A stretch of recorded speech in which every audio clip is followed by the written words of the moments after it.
hospitalier régional de Metz-Thionville, qui a plus de 35 ans d'existence maintenant, est l'exemple même de cette collaboration et des fruits de cette collaboration en matière de santé, mais pas seulement, puisque le CHR est un des grands acteurs économiques de la région, puisqu'il emploie plus de 5000 agents, la plupart des cadres moyens et cadres supérieurs, et il distribue un peu moins de 300 millions d'euros de salaires par an, ce qui en fait un acteur économique majeur. L'importance de ce CHR a permis aussi de reprendre l'hôpital de Hayange, qui était presque en faillite et qui aurait pu disparaître si le CHR n'était pas là. L'action qu'on avait menée a permis de sauver les emplois dans cette ville et maintenir un hôpital de proximité à ce niveau.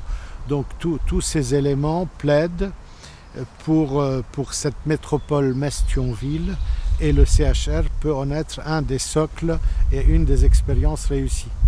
Que la métropole nous apporterait incontestablement le maintien de notre indépendance judiciaire et ne nous soumettrait pas ainsi à l'autorité de l'État sur la suppression qu'on nous annonce depuis maintenant des années de certaines juridictions, que ce soit celle de Thionville, de Sarreguemines, pire de la Cour d'appel de Metz. Il est bien évident que nous devons impérativement conserver la totalité de nos juridictions et par voie de conséquence, Metz Métropole, c'est la conservation de ces juridictions, de notre indépendance judiciaire avec nos particularismes de droit local qui sont extrêmement importantes, qui sont très bénéfiques, me semble-t-il. Je pense notamment à nos tribunaux de commerce que nous devons, l'équivalent de nos tribunaux de commerce, que nous devons impérativement conserver dans nos 3 départements de l'Est et donc notamment à Metz, bien évidemment. Que ce soit dans les transports, que ce soit dans le tourisme, que ce soit dans tout autre domaine, c'est le fait de mutualiser les moyens et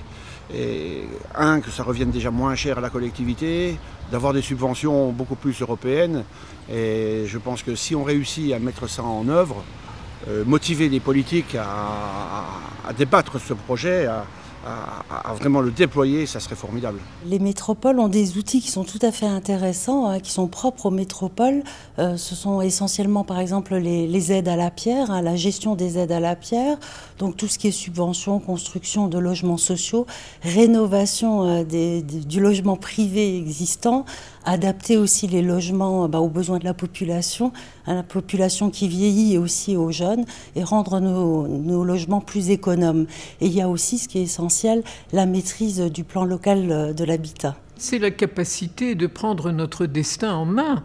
Demain, nous allons avoir une très grande région dont la capitale sera très excentrée et avec une culture très particulariste.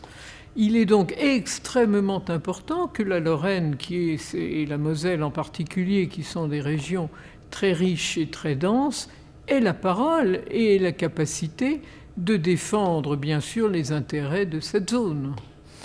Il y a un problème d'identification de notre région Nord-Moselle, Metz-Thionville, qui, ne l'oublions pas, les indicateurs le montrent, est un bassin de vie essentiel dans notre région. Sur le plan de l'enseignement supérieur, une métropole comme Metz-Thionville a certes besoin d'un enseignement supérieur fort, d'un enseignement supérieur bien défini, et les éléments sont là. Mais cet enseignement supérieur, ces sites d'enseignement supérieur de Metz et de Thionville ont besoin d'une compétence structurante pour les rendre plus lisibles et plus dynamiques. Bien, je crois que créer cette métropole transrégionale, c'est d'abord reconnaître la réalité économique du terrain. Les 450 000 habitants de cette région, les 85 000 qui vont travailler tous les jours au Luxembourg, les 15 000 qui vont travailler en Allemagne, les 5 000 qui vont travailler en Belgique, vous diront qu'il y a une véritable réalité économique sur cette région. Alors bien sûr, cette région, cette métropole, elle n'est pas structurée actuellement, elle n'est pas organisée, si bien que l'on passe à côté d'aides de l'État ou d'aides des communautés européennes. Et c'est un peu dommage parce que ça pourrait nous aider à aller beaucoup plus vite.